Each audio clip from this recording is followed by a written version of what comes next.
जैसा कि हमने लास्ट एपिसोड में देखा था कि तेंगसेंग और ग्रैंड मास्टर तेंगसेंग की स्पिरिट रिंग के लिए फॉरेस्ट में जाते हैं। वहाँ उन्हें कोई अच्छा सा बीस्ट नहीं मिलता, मगर तभी उन्हें एक पाइथन बीस्ट दिखता है जिसकी पावर्स हद से ज्यादा थी, इसलिए ग्रैंड मास्टर उसे नहीं मार पाते और उससे भागने लगते हैं।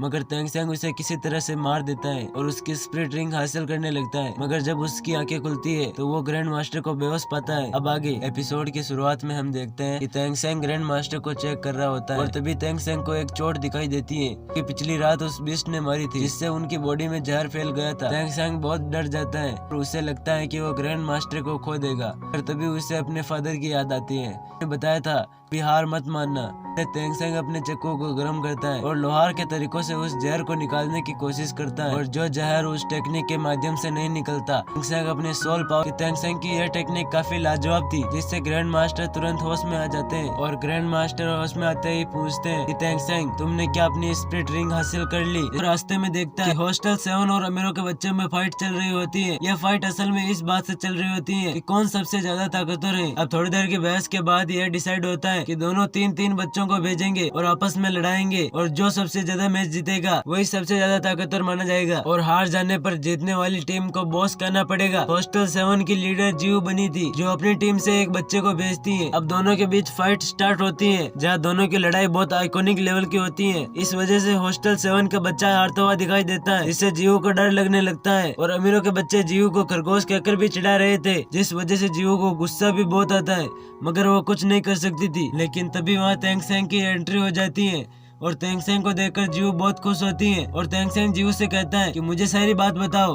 और जब उसे सारी बात पता चलती है तो तेंगसेंग चुपके से कुछ पत्थर इस लय में फेंकता है कि अमीरों के बच्चे का कंसंट्रेट बिगड़ जाता है और उसका ध्यान फाइट से हट जाता है, जिसका फायदा हॉस्टल 7 का बच्चा उठा लेता है और उसे जोरदार मुक्का मारता है, जिसके वजह से वह बच्चा हार जाता है। मगर अपनी बेइज्जती होते देख अमीरों के बच्चे के ग्रुप का लीडर बहुत गुस्सा हो जाता है और अपने सबसे खतरनाक बंदे को भेजता है, जिससे फाइट करने के लिए तेंगसेंग खुद आगे आता है और उससे फाइट करने लगता है। गाइस, अगर आपको हमारी वीडियो जरा भी अच्छी लगे तो सब्सक्राइब जरूर करें। जहाँ तेंगसेंग अपनी स्पिरिट सोल का भी यूज नहीं करता और उस बच्चे को खूब पीटता है। अब जब अमीर बच्चे को लगता है कि तेंगसेंग उसकी बेइज्जती कर रहा है तो वह बहुत गुस्से में आ जाता है, अपनी फुल स्ट्रेंथ एक्टिवेट कर लेता है, जिसकी वजह से तेंगसेंग भी अपनी स्पिरिट सोल को एक्टिवेट कर लेता है और उसके अटैक करने से पहले ही अपनी ब्लू सिल्वर ग्रास में उसे फंसा लेता है, जिसकी वजह से वो हिल नहीं पा रहा था। अब तेंगसेंग उसे कहता है कि अगर तुम जिंदा रहना चाहते हो तो हार मान लो, वरना तुम्हारी मौत भी हो सकती है। अब वो बच्चा तेंगसेंग को नाराज नहीं कर सकता था, इसलिए वह हार मान जाता है और अमीरों के बच्चे हॉस्टल 7 के बच्चों को मास्टर कहकर पुकारते हैं। अब इस चीज से जीव बहुत खुश हो जाती है और अपनी पावर सबको दिखाती है,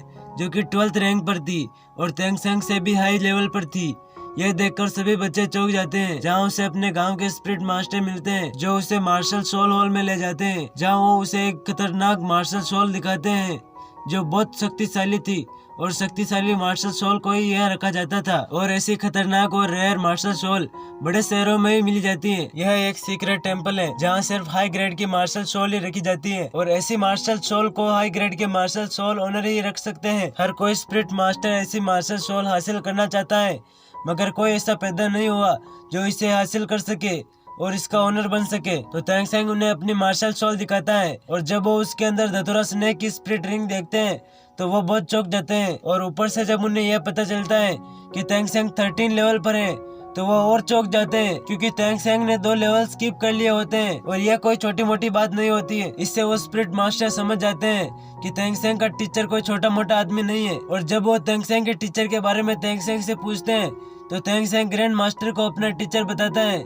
जिससे वो अचंभित हो जाते हैं और अब हेड उसे यहाँ पढ़ाने के लिए राजी हो जाते हैं, और तेंगसेंग को इस एकेडमी में ज्वाइन मिल जाता है। अब तेंगसेंग बाहर की ओर जाता है और लोहारों की बस्ती में जाकर कुछ काम ढूंढने की कोशिश करता है, क्योंकि उसके फादर ने कहा था कि तुम अपना खर्चा लोहार का काम करके निकाल लेना। इसलिए तेंगसेंग काम ढूंढना चाहता था ताकि वो कुछ कमा सके, लेकिन सभी लोहारों को यह लगता है कि ये छोटा सा बच्चा कितना काम कर लेगा, इसलिए वो उसे काम पर नहीं रखते और उसका मजाक उड़ाकर उसे भगा देते हैं। मगर एक लोहार उसे अपने यहाँ काम पर रख लेता है। अब वो लोहार उससे पूछता है कि तुम क्या कर सकते हो, जिस पर तेंगसेंग कहता है कि मुझे सबसे कठिन काम यानी कि रिफाइनिंग काम करना है, जिस पर वो लोहार उस पर हंसता है और उसका मजाक भी उड़ाता है कि एक छोटा सा बच्चा रिफाइनिंग जैसा मुश्किल काम कैसे कर लेगा। मगर तेंग सेंग को पता था कि ये लोहार अभी भी मेरा मजाक उड़ा रहा है, मगर बाद में इसे भी शौक लगेगा ये देखकर कि मैंने कितनी अच्छी रिफाइनिंग की है। अब तेंग सेंग याद करता है कि उसके फादर ने उसे बताया था, उस लोहार के हथौड़े को लेता है और बिग आयरन को एक ही बार में फोर्स करता बच्चा एक ही बार में रिफाइनिंग कैसे कर सकता है। और उस लोहार के साथ साथ सभी खड़े लोहार बिल्कुल शॉक हो जाते हैं, क्योंकि तेंग सेंग ने रैंडम हैमर टेक्निक का यूज किया था, जिससे एक ही बार में बिग आयरन फोर्स हो गया। ये सब देखकर लोहार तने वाला था। अब हम एक व्यक्ति को देखते हैं जो मास्क लगाए हुए था और तेंग सेंग का पीछा करके उसे नोटिस कर रहा था। अब लोहार का काम और ट्रेनिंग करते हुए तेंग सेंग को 1 साल बीत जाता है, जहाँ 1 साल में उसने लोहार का काम और कड़ी ट्रेनिंग की थी। तेंग के फादर से मिलने उसके घर जाते हैं। जब तेंग सेंग घर पहुँचता है तो उसे अपने फादर नहीं मिलते,